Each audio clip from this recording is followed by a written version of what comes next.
শিলিগুড়ি বানেশ্বর মোড়ে ইতিহাসের এক নতুন অধ্যায়।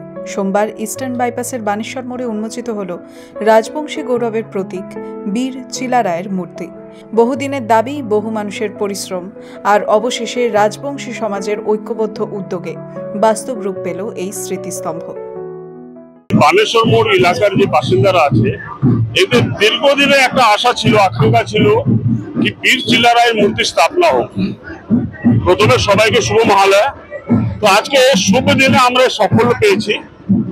যখন এই বার্তাটা আমাদের কাছে আসে আমরা খুব খুশি হই এবং অনেক পরিশ্রমের পরে আজকে শুভ দিনে আমরা মূর্তির স্থাপনার সাফল্যটা পেয়েছি। দেখেন, আমরা স্কুলে পড়েছি, বীর চিলারায় বিষয়ে এত আমরা কিন্তু জানতাম না। যখন মূর্তি দেওয়ার কথা হলো তখন আমরা বুঝলাম কি পরাক্রম পুরুষ ছিলেন উনি। একটা পুরো গাথা ইতিহাস আছে ওনার।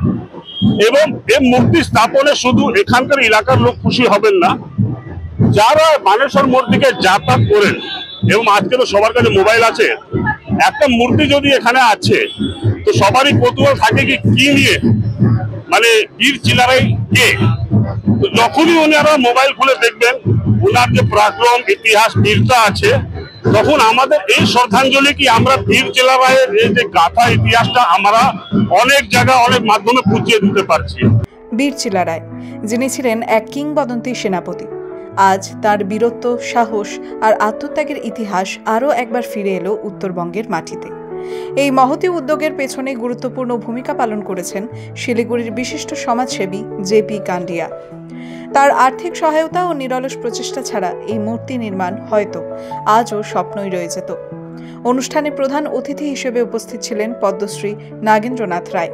তিনি স্পষ্টভাবে বলেন, বীর চিলারায় কেবল একজন ঐতিহাসিক চরিত্র নন, তিনি উত্তরবঙ্গের গর্ব। তার স্মৃতিকে এইভাবে অমর করে তোলাটা একটা গৌরবের মুহূর্ত। মূর্তি উন্মোচনের এই অনুষ্ঠানে উপস্থিত ছিলেন বহু রাজবংশী প্রতিনিধিরা, স্থানীয় মানুষজন, আর গোটা এলাকা জুড়ে যেন বইছে উৎসবের হাওয়া। এই মূর্তি শুধু এক টুকরো পাথর নয়, এটা এক টুকরো ইতিহাস। এটা উত্তরবঙ্গের আত্মপরিচয়ের প্রতীক। শিলিগুড়ি থেকে শান সাহার রিপোর্ট, দ্য ওয়াল নিউজ।